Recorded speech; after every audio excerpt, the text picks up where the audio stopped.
वसुदेव ब्रह्मा के मानस पुत्र वासुदेव के जन्म की कथा आपको हैरान कर देगी। हमें पुराणों में वासुदेवता की उत्पत्ति की कुछ कथाएं मिलती है। नया घर बनाने के पूर्व और बन जाने के बाद वासुदेव की पूजा की जाती है। वास्तुशास्त्र में वासुदेव का बहुत महत्व बताया गया है। आओ जानते हैं वासुदेव की जन्म कथा। एक ब्रह्मा के पुत्र धर्म तथा धर्म के पुत्र वासुदेव हुए। धर्म की वस्तु नामक पत्नी से उत्पन्न वास्तु सातवें पुत्र थे, जो शिल्पशास्त्र के आदि प्रवर्तक थे। उन्हीं वासुदेव की अंगिरसी नामक पत्नी से विश्वकर्मा उत्पन्न हुए थे। हालांकि पुराणों में वासुदेव और विश्वकर्मा को ब्रह्मा का मानस पुत्र बताया गया है। दो मत्स्य पुराण के अध्याय 251 के अनुसार अंधकासुर के वध के समय जो श्वेत बिंदु भगवान शंकर के ललाट से पृथ्वी पर गिरे, उनसे भयंकर आकृति वाला पुरुष उत्पन्न हुआ। उसने अंधक गणों का रक्तपान किया तो भी उसकी तृप्ति नहीं हुई। त्रिलोकी का भक्षण करने को जब वह उद्यत हुआ तो शंकर आदि समस्त देवताओं ने उसे पृथ्वी पर सुलाकर वास्तु देवता के रूप में प्रतिष्ठित किया और देवताओं ने उसे गृह निर्माण, वैश्वदेव बलि के और पूजन यज्ञ के समय पूजित होने का वर दिया। देवताओं ने उसे वरदान दिया कि तुम्हारी सब मनुष्य पूजा करेंगे।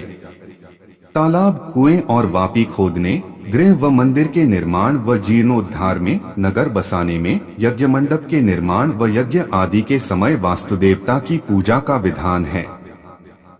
तीन कथा इस प्रकार भी है कि प्राचीन काल में भयंकर अंधकवध के समय विकराल रूपधारी भगवान शंकर के ललाट से पृथ्वी पर श्वेत बिंदु गिरे थे। उससे एक भीषण एवं विकराल मुख वाला उत्कट प्राणी उत्पन्न हुआ, जो पृथ्वी पर गिरे हुए अंधकों के रक्त का पान करने लगा। संपूर्ण रक्त को पीने के बाद भी वह तृप्त न हुआ। तब वह भगवान सदाशिव की घोर तपस्या में लीन हो गया। भगवान शंकर उसकी तपस्या से संतुष्ट होकर प्रकट हुए और उससे बोले कि वर मांगो। तब उसने शिवजी से कहा, मैं तीनों लोकों का भक्षण करने के लिए समर्थवान होना चाहता हूँ। इस पर शिवजी ने कहा, ऐसा ही होगा। फिर तो भीषण और विकराल प्राणी अपने विशाल शरीर से स्वर्ग, संपूर्ण भूमंडल और आकाश को अवरुद्ध करता हुआ पृथ्वी पर आ गिरा और संपूर्ण त्रिलोकी को भक्षण करने के लिए आतुर होने लगा। यह देख भयभीत सभी देवी और देवताओं स्तंभित हो गए। उस समय जिसने उसे जहाँ पर आक्रांत कर रखा था, वह वहीं निवास करने लगा। इस प्रकार सभी देवताओं भी उसमें निवास करने लगे। सभी देवताओं के निवास करने के कारण वह वास्तु नाम से विख्यात हुआ और ब्रह्मा जी ने उसे पूजे जाने का वरदान दिया। 4 ऐसे भी कहा जाता है कि अंधक गणों के वध के समय शिव के पसीने से उत्पन्न वह राक्षस अंधकासुर उत्पात करने लगा। अंधकासुर वरदान प्राप्त करने के बाद देवताओं से परास्त नहीं हो पा रहा था। उसने माता पार्वती के अपहरण का भी प्रयास किया। तब सभी देवता भयभीत हुए और ब्रह्मा जी से रक्षा की कामना की। तब भगवान शिव ने अपने पाशुपतास्त्र से उसका शरीर छलनी छलनी कर दिया, परंतु उससे उत्पन्न रक्तकणों से बहुत सारे अंधकगण अर्थात उसकी के जैसे राक्षस उत्पन्न हो गए।